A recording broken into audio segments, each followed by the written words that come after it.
This is not a video. This is a punishment.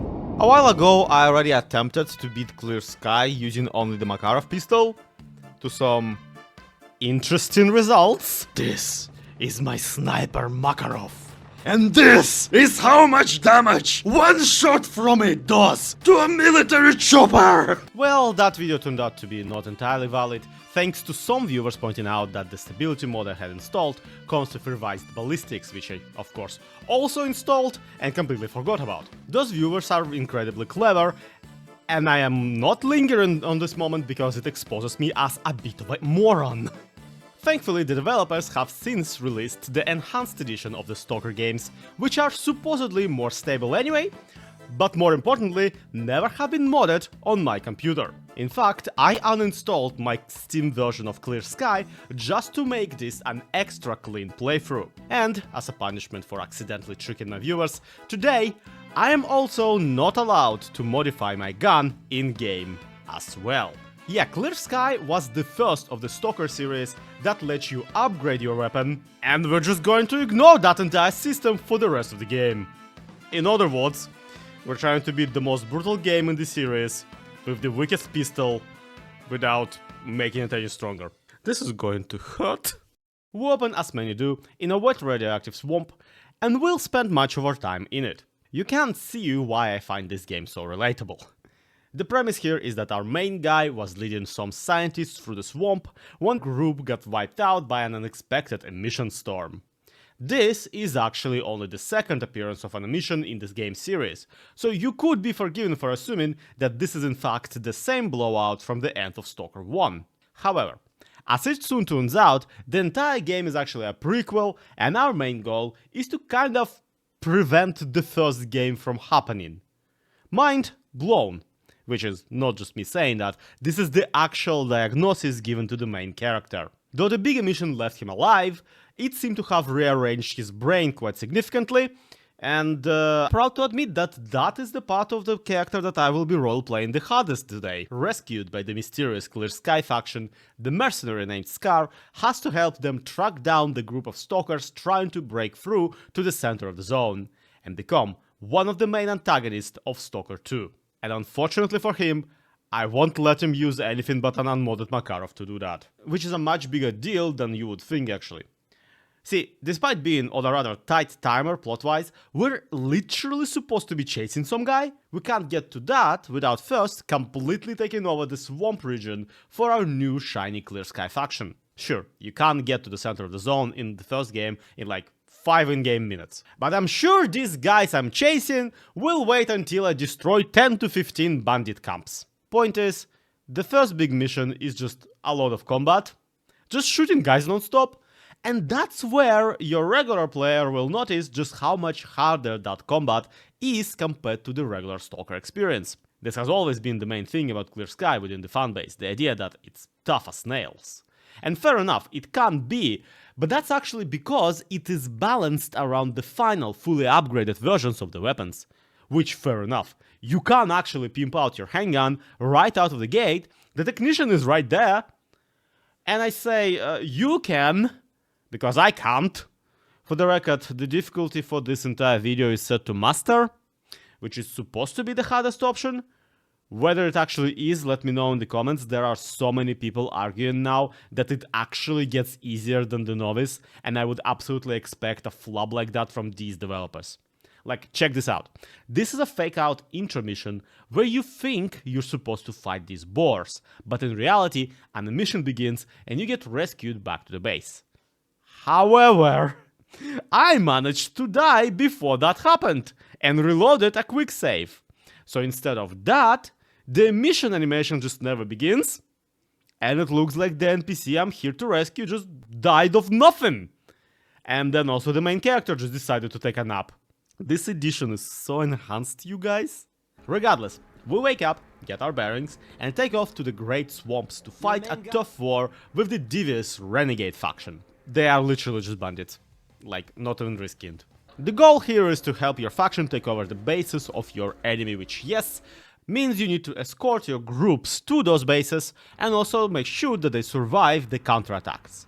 Meaning, it's essentially an escort mission. Just slower and your gun barely works. Clear Sky always was gonna be like that. But with the Enhanced Edition, I am proud to announce that the turf war is almost not annoying. I hesitate to say it's fully fixed, mind you, because I don't think a fixed version of this game is possible at all. Pretty sure they put actual demons into the game code in a few places. But waiting for new squads of allies is no longer as painful as it used to be. And if you follow the route the side missions want you to, there's not too much backtracking. At least in the obligatory swamp faction war. But the downside is that the squad of allies, according to the game, might just be this one guy. With no weapons. Running around screaming about how he has no weapons. This is not like a story event. I don't know what I've done to trigger this. And I haven't done anything to the rest of his squad. And I've not seen him fight any of the enemies either. The kicker really is that his name is Petya Sniper. My guy, I don't think you know what that word means. Not that I'm any better with my sniper Makarov scoring headshots left and right. For real, I earned the kill 50 people with headshots achievement within the first hour of playing. Not because I'm super cool or accurate, mind you, but because my gun appears to not even stagger the enemy unless I hit him square in the head with the gun. Which admittedly is rather satisfying in this swamp filled with people who don't wear any helmets. I dread what the combat is going to be like when I'm faced with an actually armored enemy. The real test of my ability is of course the machine yard guarding the exit from the swamps. It's the biggest enemy base on the map and the toughest to storm on account of, well, having walls. This, however, can be used against the camp as well.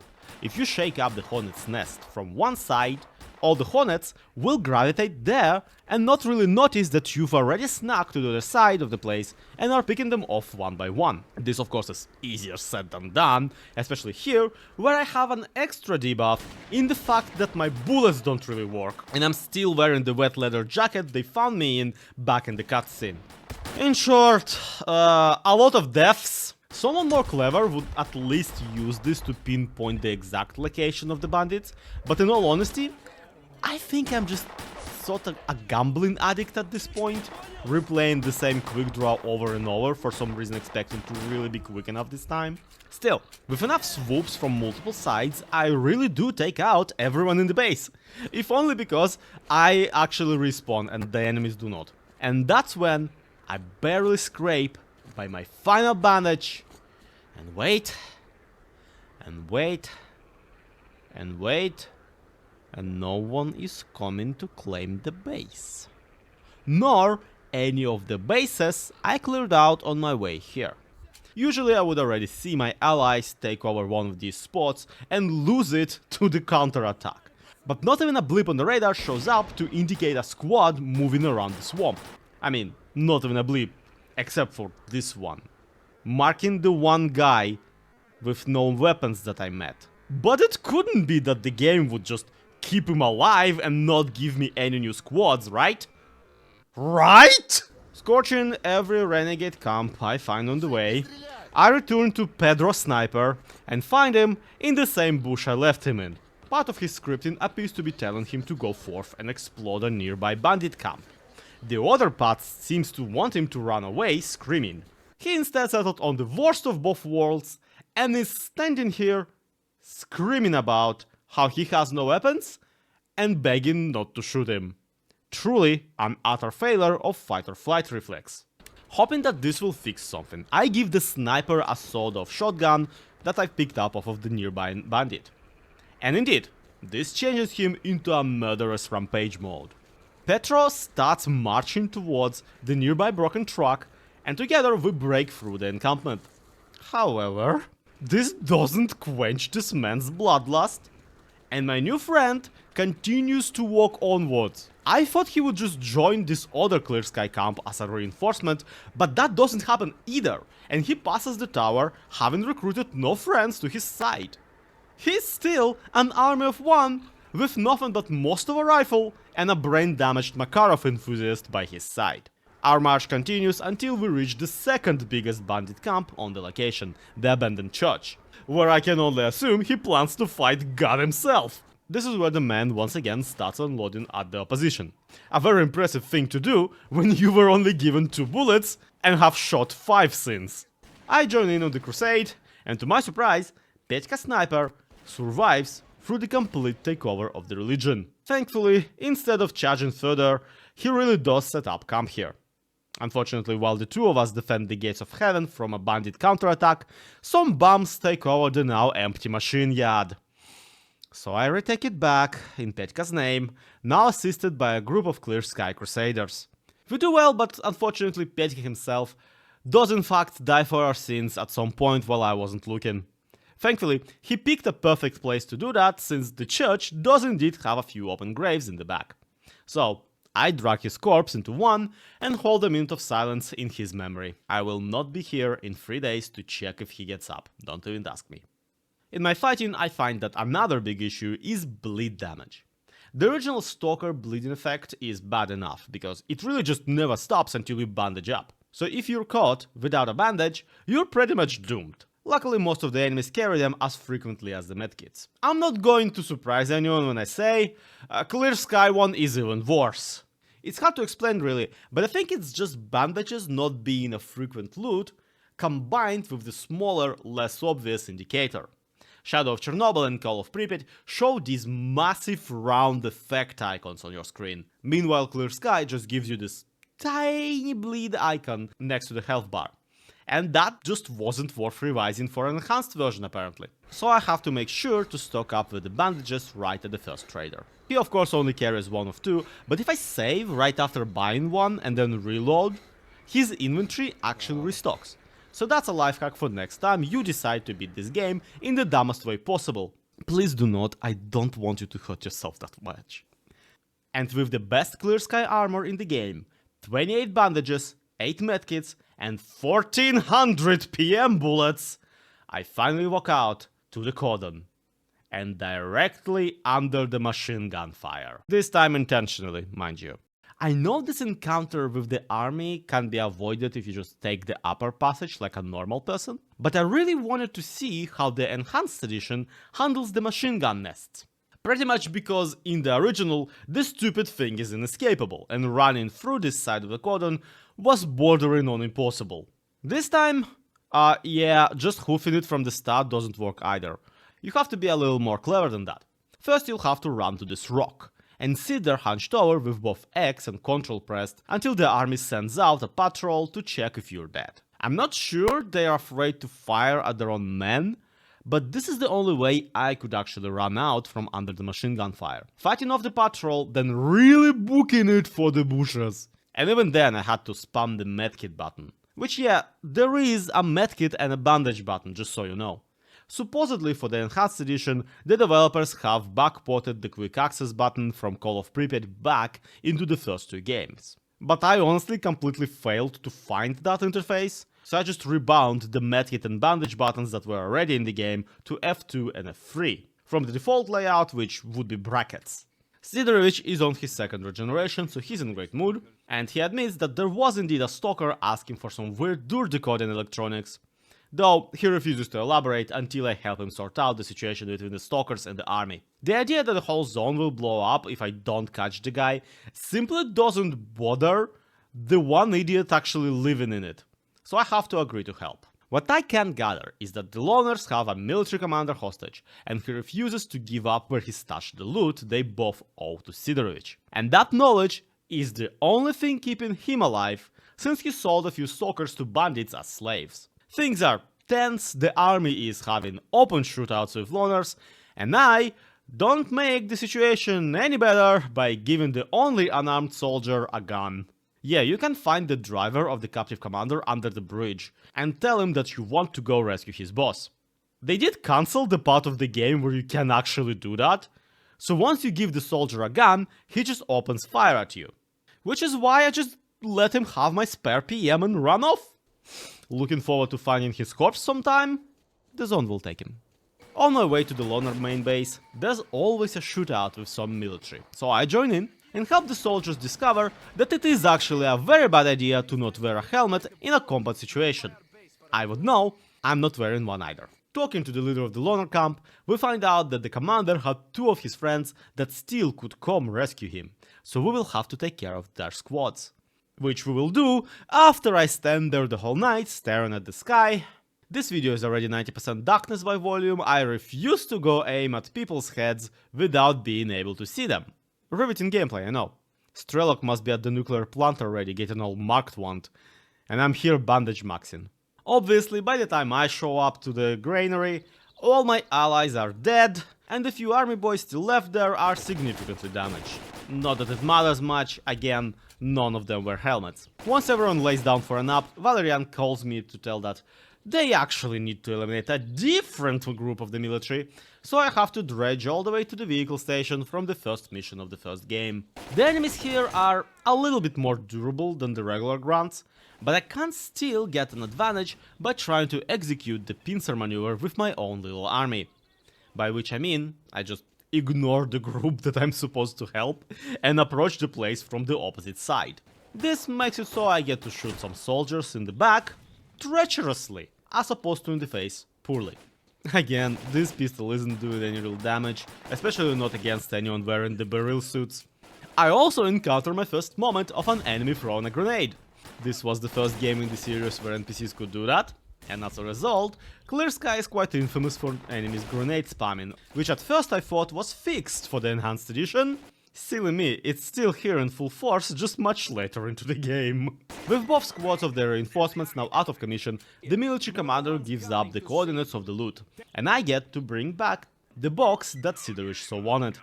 Valerian even promises a cut of the profits, and I'm pretty sure I don't actually get any. Incredible. I guess finding out where Fang left is reward enough, since that makes the zone not blow up potentially.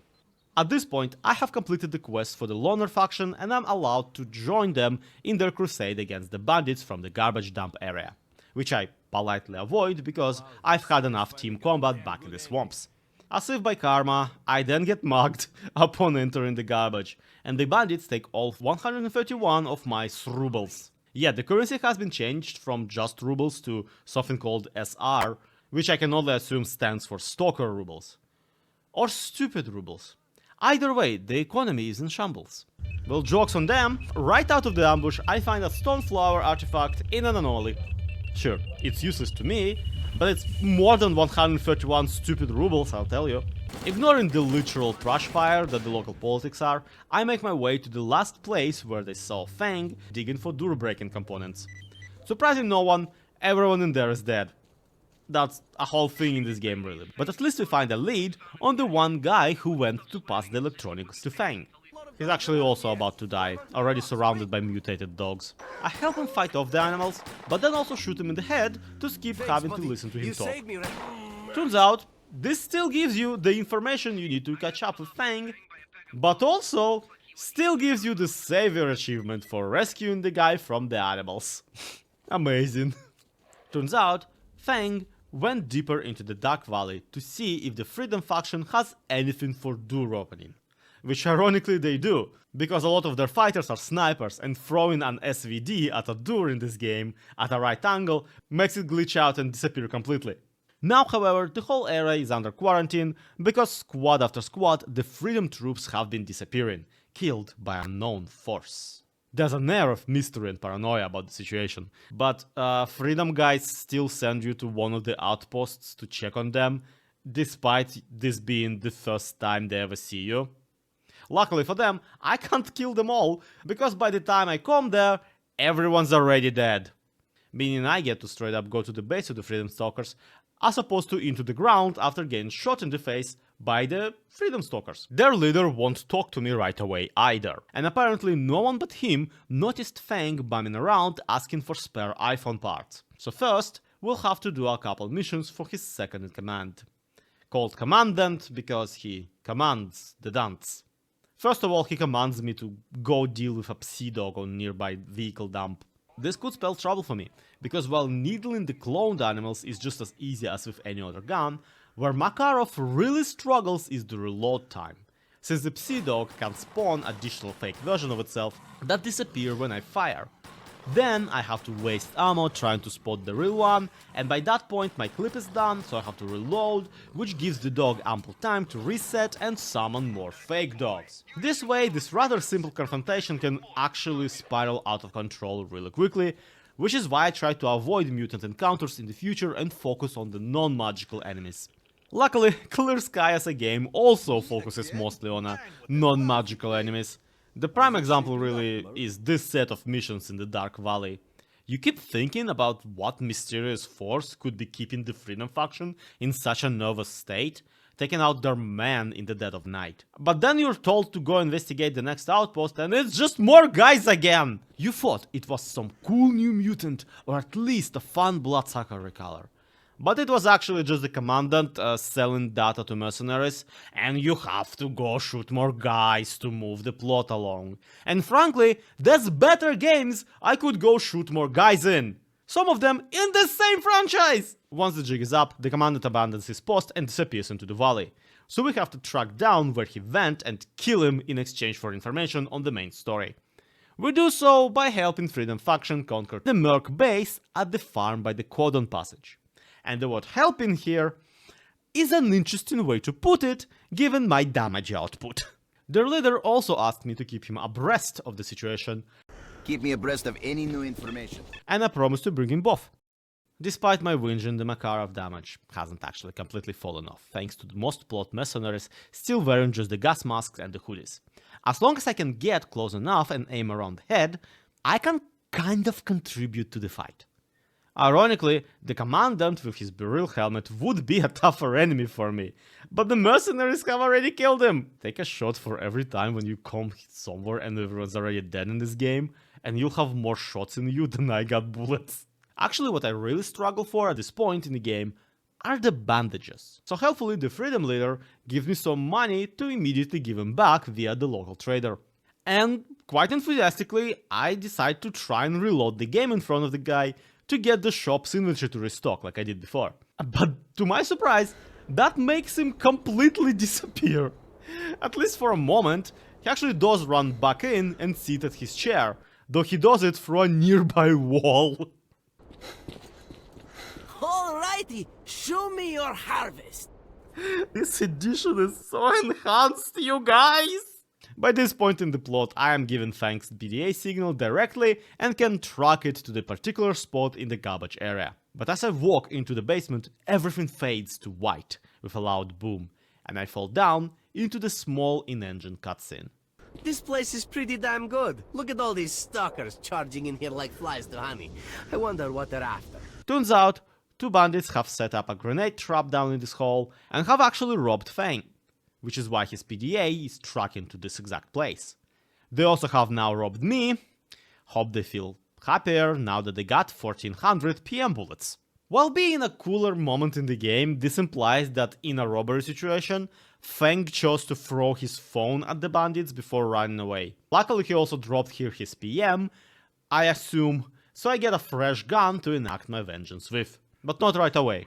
Turns out before I was exploded I caught a mild case of radiation poisoning, which would be no problem before, but now, with no vodka and no money, I can't actually get to the stash of my stuff before succumbing to the funny particle disease.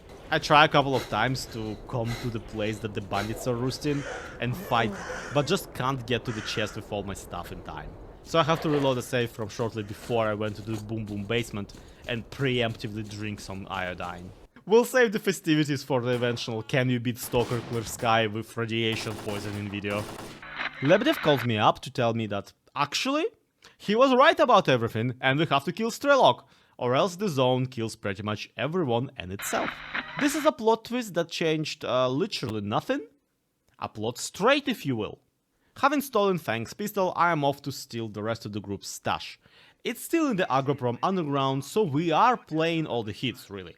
I only take a quick stop at the bandit mechanic to sell him a flash drive with some schematics from the bomb seller, and to make him fix all my Makarov pistols. Yeah, I got 4 of them, what of it? At Agroprom, I am stopped by the duty block post, but they do offer to walk me to their base to make sure I don't die to a bloodsucker. You hear that? Of course, immediately after, a bloodsucker shows up and kills them all, and I'm glad to confirm that yes, Even in the enhanced edition, that one guy that the bloodsucker kills gets Looney Tunes rubber band stretched when the monster throws his corpse away. I'm also happy to report that the Inquisitor's zoo at the duty base still doesn't have any live mutants in it, even though his dialogue pretends desperately that it does. This could be fixed by spawning a single bloodsucker corpse in a cage somewhere, or you know, removing some lines of text, for example. But that was not important enough for the enhanced edition. Though, really, those small details like this are but nitpicks. What's important is that we visit the exit hatch from the S.T.A.L.K.E.R tunnel and confirm that YES! Permission is still required to enter the hole! These developers know not to ruin the brilliant originals where it really matters. The quest for stash of Strelok is a bit more complicated this time. The duty leader says that the only passage in there, beside the permission hall, is actually through the S.T.A.L.K.E.R tunnels. Inaccessible specifically because there are snorks in the tunnel. A squad of duty has freshly dug one up, so I could in theory get in there and make my way to the beloved controller project, flooding the place on my way and making the area much safer of mutants. And it's here, running through the mutant-infested tunnels, that I realize how long it's actually been since I last fired a weapon. Not to worry, this next boss battle against a controller is actually mandatory. It's one of the many encounters keeping Clear Sky as the Hermit challenge impossible. I was actually quite nervous about facing off the mutant, but I successfully beat it on the first try. Turns out it's really easy to score double-digit amount of headshots on the opponent with that big of a head. And after that, I just have to pull the wheel and outrun the timer before I get into the more familiar parts of the tunnel, which is where the game once again gives me a pile of bandits to fight, who are hostile by default. Really getting the feeling that I won't be able to side with the garbage mafia in the faction wars. In Strelok's stash, I listened to the young and hopeful Strelok from before he became all gravelly and British at Stalker 2, and he tells me all about how they're making it to the nuclear power plant, which means Lebedev is extra certain we'll have to stop him, like with bullets. Speaking of, I unload mine into these bandits, but ignore the fire guys patrolling the exit because the pistol shot appears to just phase through them entirely. And frankly, I don't care for their permission to enter this hole. Climbing out of the sewer, I decide to visit a different fecal cubby and move to the Agroprom loner base, where in between 4 silos I find a hideout of Hermit, a really fun character made specifically for this game, but really coming into his own in Stalker 2. This guy is a legendary stalker, famous for traversing the zone with minimal violence, focusing on learning the habits of the mutants and criminals and avoiding aggravating them rather than engaging in conflict. His philosophy actually lines up rather well with Clear Sky faction and their pacifist way. The main difference being that the swamp hypocrites simply can't seem to stop killing people. This character is so essential to the core idea of the game that he was not given a custom head model nor a voice actor. In fact, this year is my first ever time visiting the guy ever in my years of playing the game series. He also sells the most powerful guns in the game, supposedly because he himself doesn't need them anymore. Though frankly, I don't see anyone ever needing rocket launcher. Except for me, of course. Ah, no, wait, challenge. The information from the group hideout hints at Strelok working with the scientists, so I head to the Agroprom swamp to reach the passage to the Yantar lake, which is obviously not there in the first game. This is where you are scripted to meet a group of stalkers who ask you to help lead them through the swamp and fight off the zombies. Though in my case, of course, I'm no help at all and the stalkers easily clear out the cadavers on their own, and then give me a sunrise suit for it. This is a modified armor set as well, which is why I haven't been investing in better gear, to be honest. Sure, this is not good protection at all, but when you cut out all the territory wars and side quests, all but the last stretch of the game is actually rather easy. You're constantly accompanied by squads of allies or can't just ignore most of the enemies if it's a fetch quest. And whenever you're not, everyone's already dead by the time you get there. This game literally plays itself. Instead of armor, I buy the bear detector, and according to it, there is indeed a bear in this claw anomaly. Looking deeper in there, I find a Night Star artifact that would help me carry more weight on a person if I had any anti-radiation artifacts at all. That's the beauty of the revised artifact mechanic for this game. You get all the cool ones, but without the radiation ones they are completely useless. Case in point, I scored 5 before leaving for the scientist base, and none of them are of any use to me. I even intentionally went into the gravity-based anomaly in the bushes by the duty base, but that only gets me a fireball, which is a thermal artifact and has no business being here. I milked the duty barman for all of his anti-rad medicine, and finally, travel to Yantar for maximum financial gains. Obviously, as I approach, zombies attack the scientist camp in what has to be the single most annoying event in the game. The zombie sieges are rather frequent here, which makes sense lore-wise, but the stalkers around the camp don't do well against them in the first place. The NPCs simply don't understand that they have to finish off the zombies once they drop and start doing their little wiggle dance. So whatever squad is hanging out at the base will be eventually wiped out, and the player is not getting in until they single-handedly stop the zombie apocalypse. And you have to do all that while non-stop listening to the tornado siren the entire time. And you can't shoot this one down, unlike in the first game. So I am weak, zombies are slow, and the friendly NPCs keep trying to shoot them through walls. And after all that, you get into the bunker, and Sakharov calls you at what? To what do I owe the pleasure? Whatever pleasure he owes me will have to wait, because Strelok really did visit this place, agreed to test out a prototype C protective helmet, and now run off with it into the brain-scorching field, which I guess means it works. Of course, in the original Stalker, Strelok shows up here again as the marked one, and Sakharov, with his onset dementia, will give him another one. But right now, they don't have any spares. Then again, he might have just forgotten about the spares. The only way to get through the Psi field now is to fix up the Psi emitter in the nearby factory, so it will only microwave the neighborhood a little bit, as opposed to a lot, making this the second mission in a row where we're flooding something. But to do that, I will first need to get some documents on how to do that, from a group of research stalkers that were sent out to the complex and got research eaten by research Psi dogs. I'll spare you the second lecture about exactly how hard that specific animal is to fight, with only the worst gun in the game.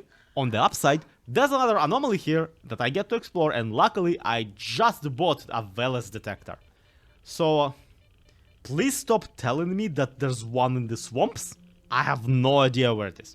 So a miracle happens. I get a bubble artifact with a -6 for radiation.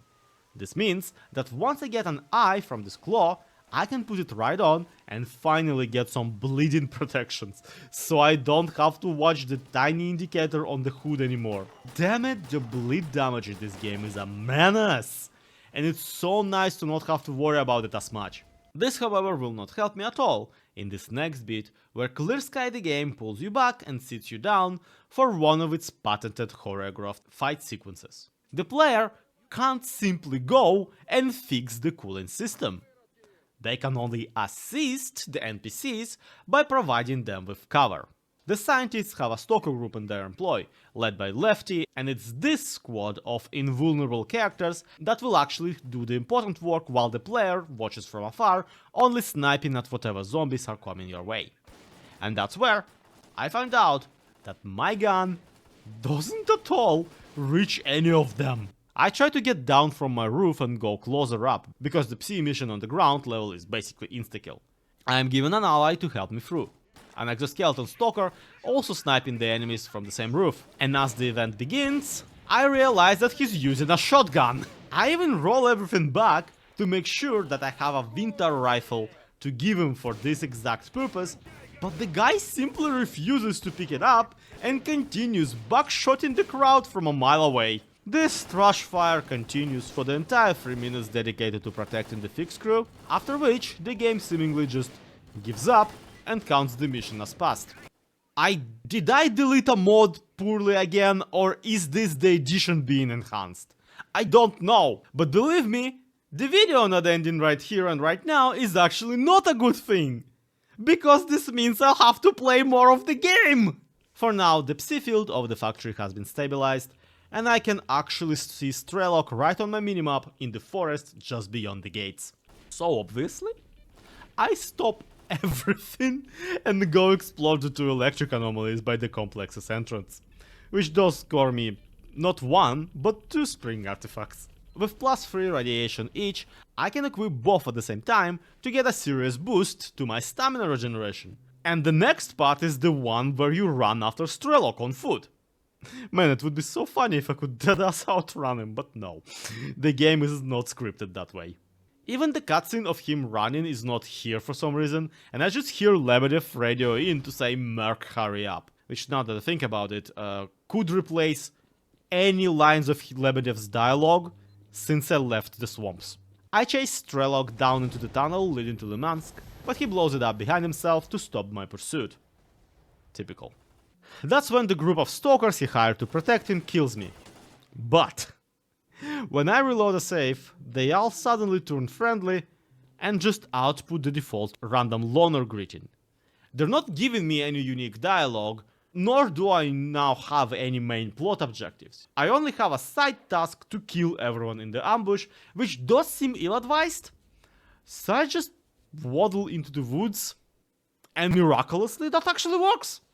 Swamp Dad calls me up and tells me to find someone named Forrester. This legendary person knows the woods like nobody else, and he's been overlooking the Lymansk National Park since before the original Chernobyl explosion.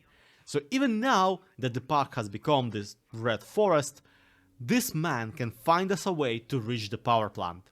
Unfortunately, there's no one who can find us a way to reach him, since the guy himself lives in the middle of the red forest. And usually there's a group of stalkers here who you can't coerce into walking you through. It's just for me, they turn up already dead, eaten by some random bloodsucker. This means I have to trudge through the mutants and plants on my own, but also means I don't have to defend anyone from the mutants and plants. Including, by the way, the only pseudo giant in the whole game. I'm afraid that whatever the hermit was smoking is now affecting me, because I too am walking around with basically no weapons and no armor. And it's working! It's working surprisingly well! I even managed to check the anomaly in the center of the devil's encampment area, despite the pseudo giant still angrily stomping around it. I now got a bubble for radiation, a kolobok for regeneration, and 2 eye artifacts for bleeding. We did it, everyone! Stereoscopic vision accomplished. Once I get into the teleport anomaly and to the Forester's weird tower, the old man explains me that since the bandits have found their way to Lymansk to raise the bridge, someone else must have too. So, I have to go ask by the army warehouses. Indeed, in the Bloodsucker village, I find Hog, the leader of a mercenary squad, and the star corpse of Stalker 2, where he apparently forgot to put on his exoskeleton.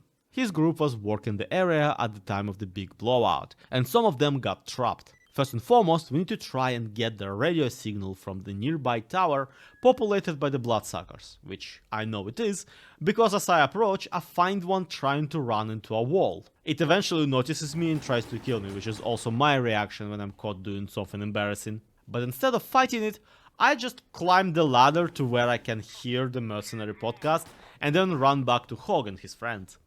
They easily deal with the local, who it turns out was still chasing me the whole time.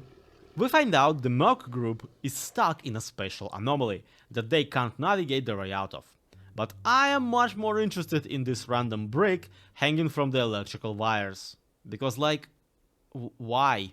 I come back to Forrester to report on the situation, and he says there is actually a special artifact called Compass that can lead you out of any anomaly ever, but it got stolen from him by the bandits roosting in a nearby cave. I agree to fetch it, even though I don't see how him having it will help the mercenaries on the other side of the river. The answer is shut up and shoot these boys, though it's not a very good one, because at this point the bandits are carrying Yantar rifles and easily outrange me.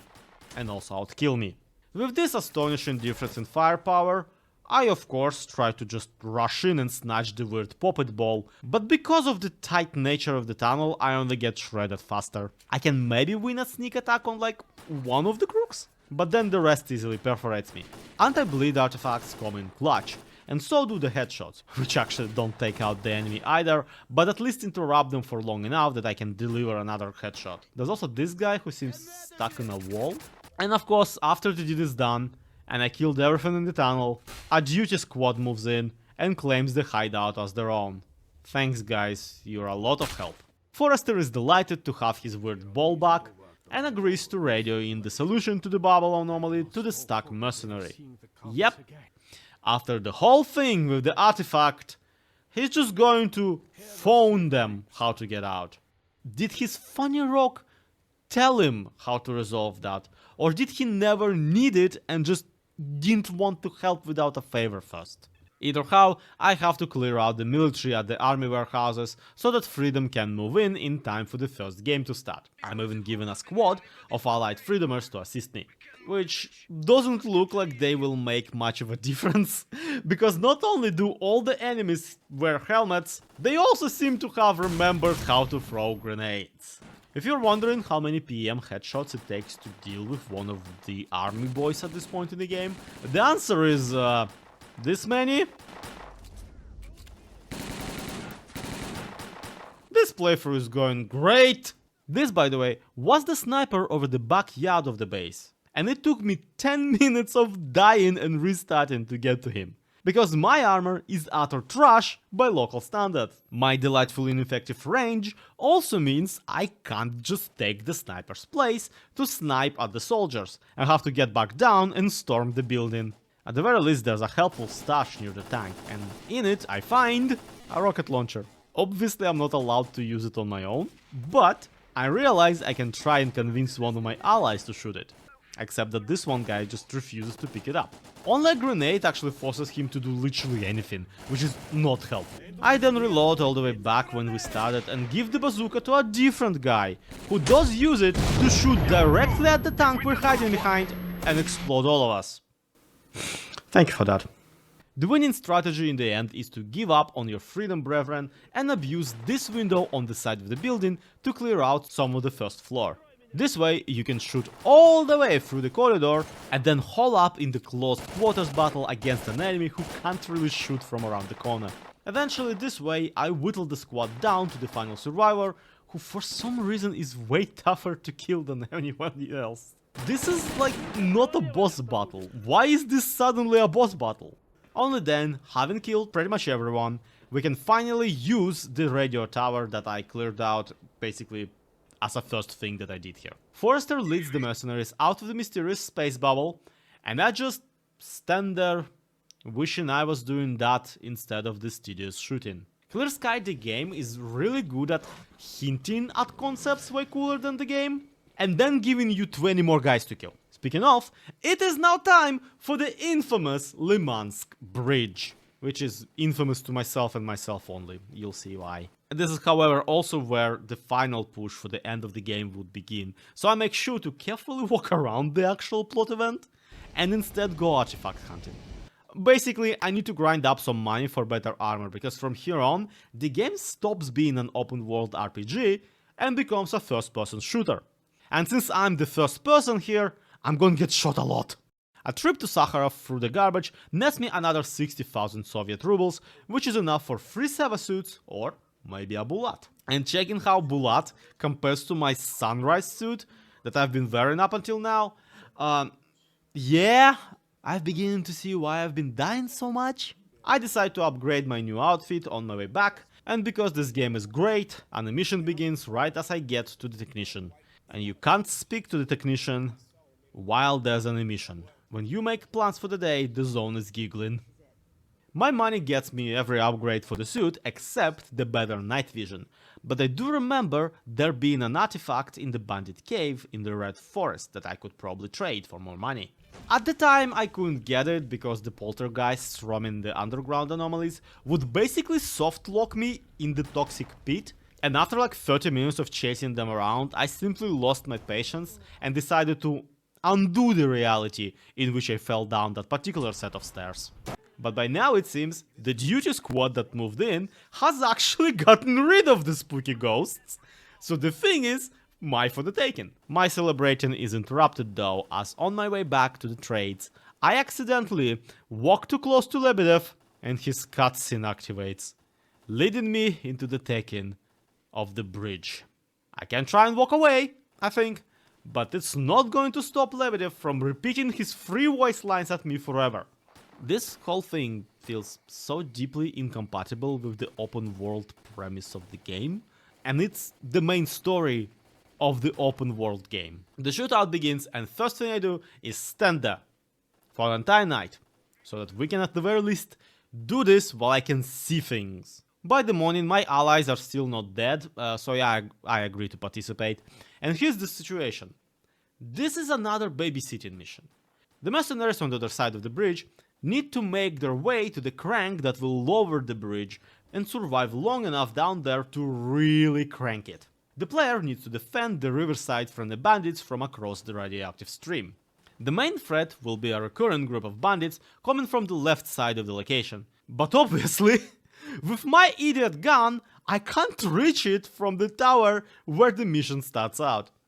I can't reach them from the bridge either, though that does position me perfectly as a target. Only on the leftmost side of the shoreline, right by the radioactive debris in the water, I can actually land a shot and take out one of the bandits. And apparently that was the load-bearing bandit, because right after I shoot him, the mercenaries take control of the bridge crane and start cranking it. That's when the secondary threat of the encounter shows up.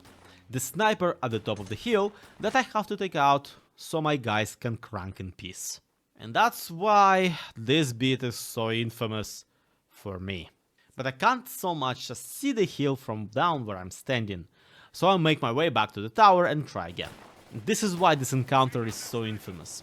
Even though I beat it in my original Clear Sky with a PM video, now I can absolutely not do it. Sure, back then I had to aim the full 30 meters above the target to account for the bullet downfall to actually land the hit, but at least I could, land the hit. Now, my bullets basically disappear midair, as the Makarov firepower seems to be entirely defeated by the water power of the river. But that's when I remember the debris sticking out of the middle of the stream. It's the highest level of radiation over the water, and even just tuning wrong means falling off. But even just for a little bit, I managed to precision jump onto the concrete beam. And it does nothing! It's as if there's an invisible wall between me and the target. I can't quite aim right in the first place. Radiation finishes me off before I get to take a shot. And even if I do, the distance is still too far for it to help. No matter where I try to shoot at the sniper with, the bullets simply disappear.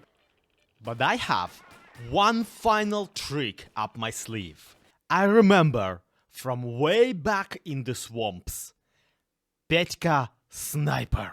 He may have died for the cause he was fighting for, but he is here with us in spirit. It is thanks to him I know for a fact that I can give an NPC a weapon, and when I gave him a shotgun with only 2 bullets, he was able to fire them indefinitely. And so a plan forms. There's plenty of Clear Sky NPCs shooting across the bridge. And because the Freedom Stalkers all failed me utterly, I still have the rocket launcher from the army warehouses on me. So I get back onto the tower to this one guy and give him the rocket launcher. And do you want to know what happens? Do you wanna guess? Nothing! He doesn't even have the courtesy to shoot it at a wall and blow up. He just stands there holding the rocket launcher and doing nothing. He's in a perfect position right now to completely eviscerate the bandit sniper. But I am pretty sure that none of the Clear Sky NPCs during this mission are actually shooting at anyone at all. Sure, they're playing the animation that they are the entire time, but I don't think they can actually hurt anyone. So no!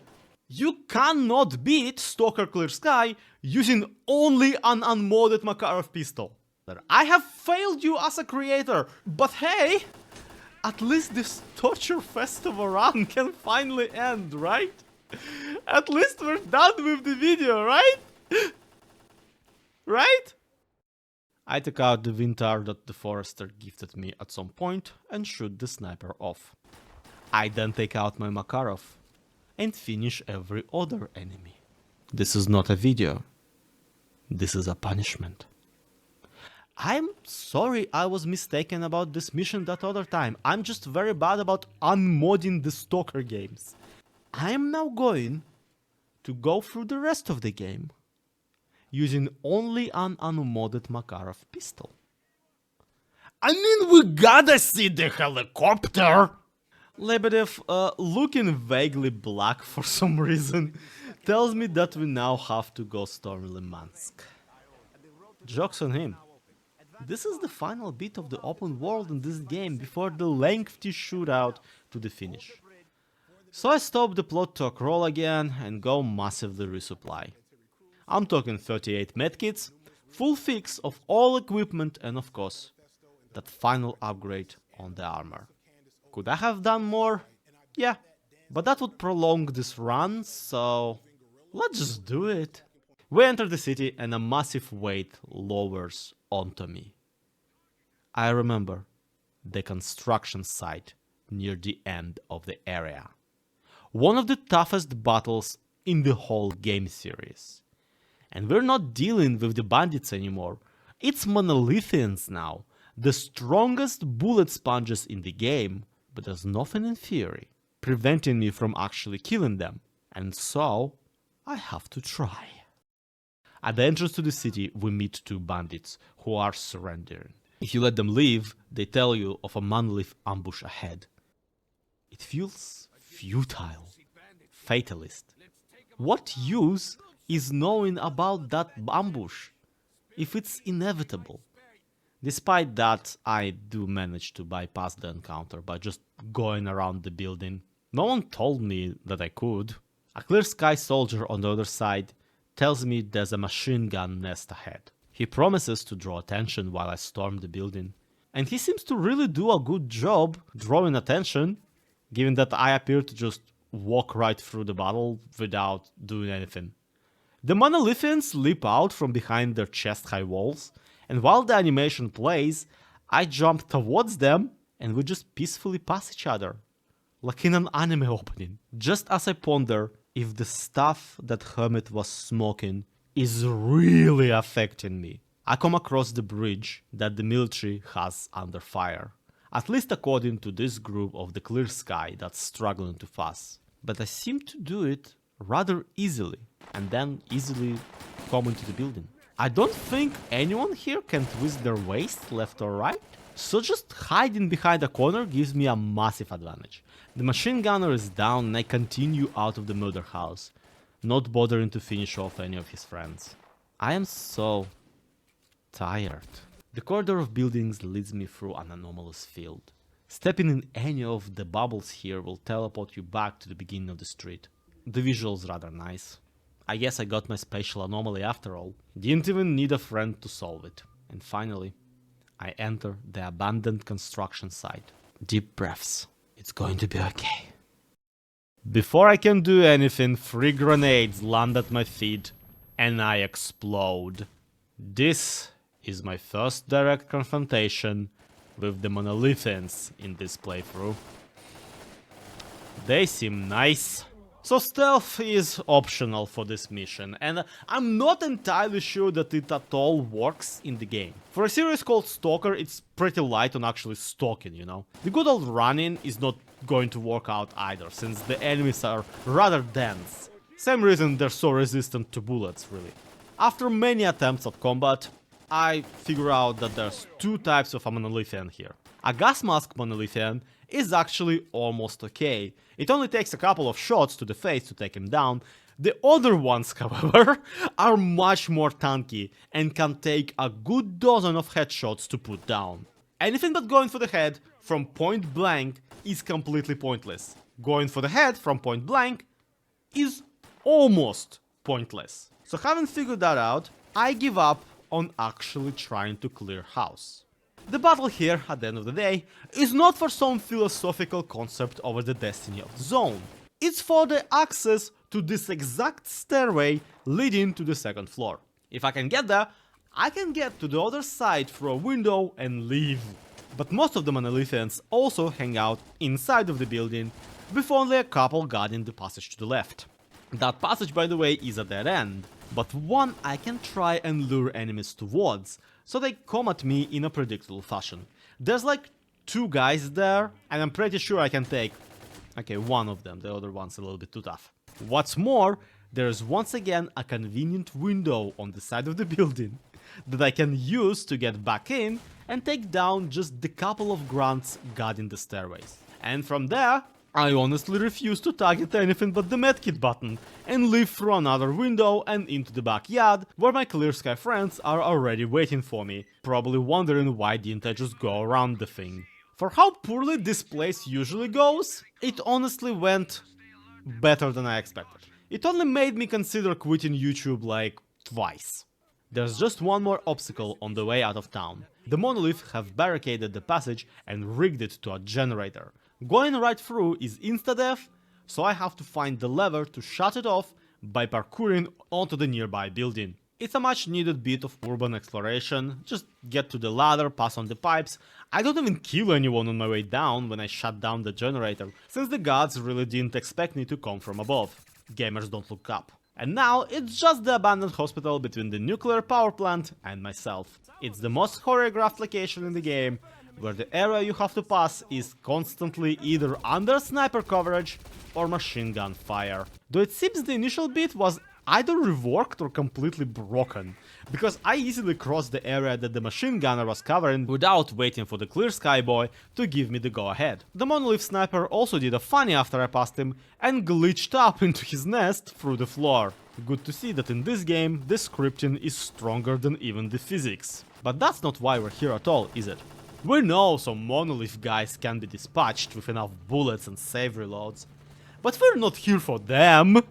We're here to see if I can use an unmodded Makarov to take down a goddamn military helicopter.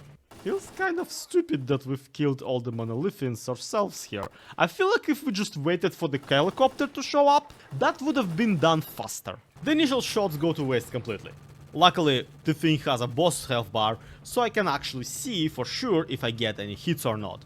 And I don't have to guess, none of them do.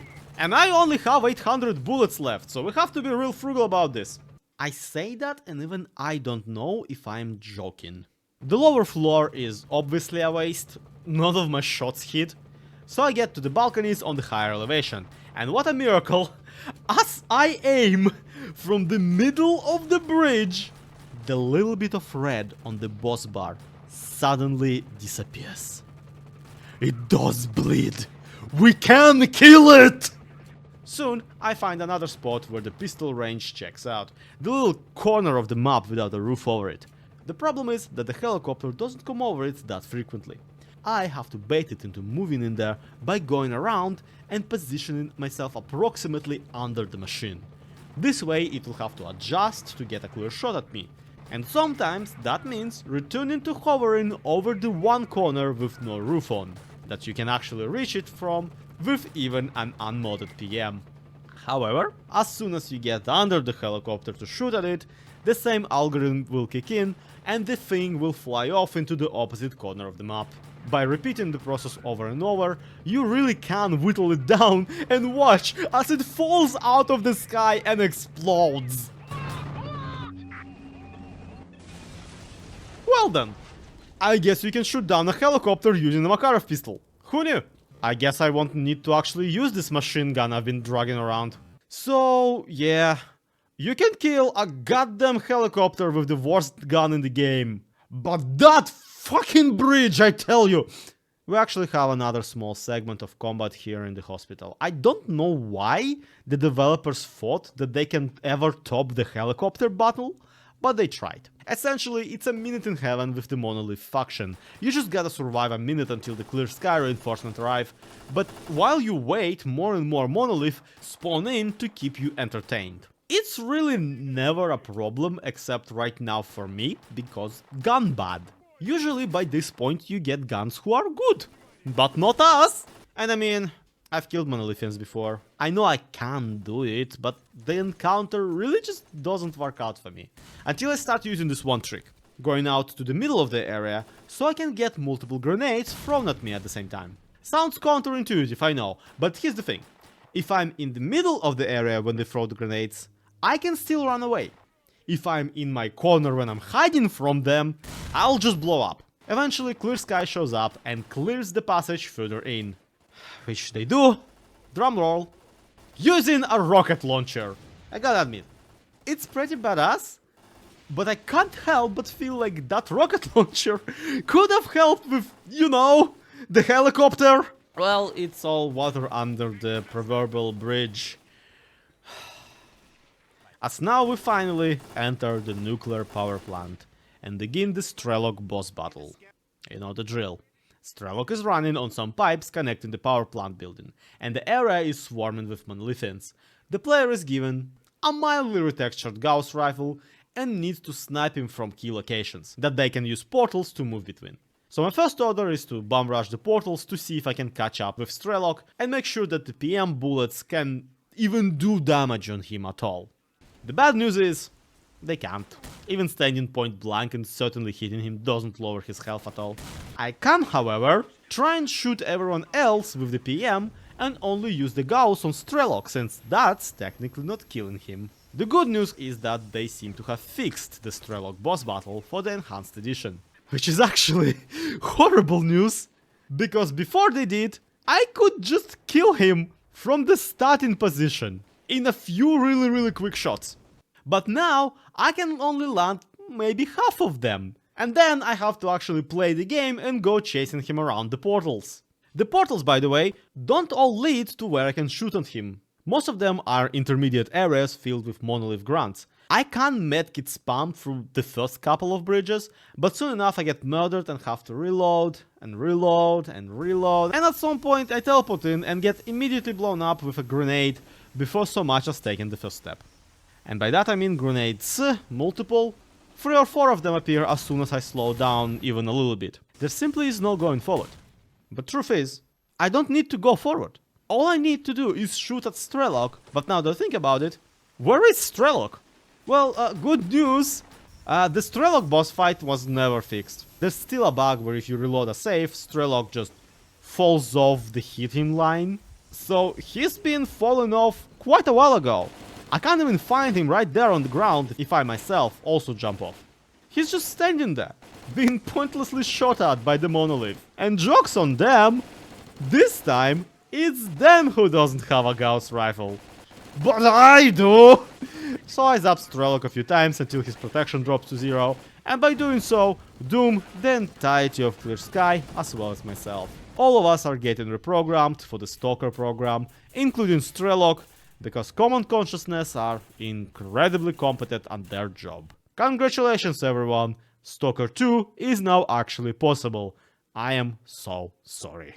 It's still shocking to me that in the year of our Lord 2026, we have 2 different games with a boss battle against Strelok, and both of them are turbo broken. At this point, if they fixed one, I don't want to see it. But on the upside, we know for sure that no, you cannot beat Stalker Clear Sky using only an unmodded Makarov Pistol, or a modded one, or any other weapon, because of the final boss fight. But you can blow up a helicopter, and that's just the little bit of magic that keeps us coming back to this game series. It's that and the masochism, really.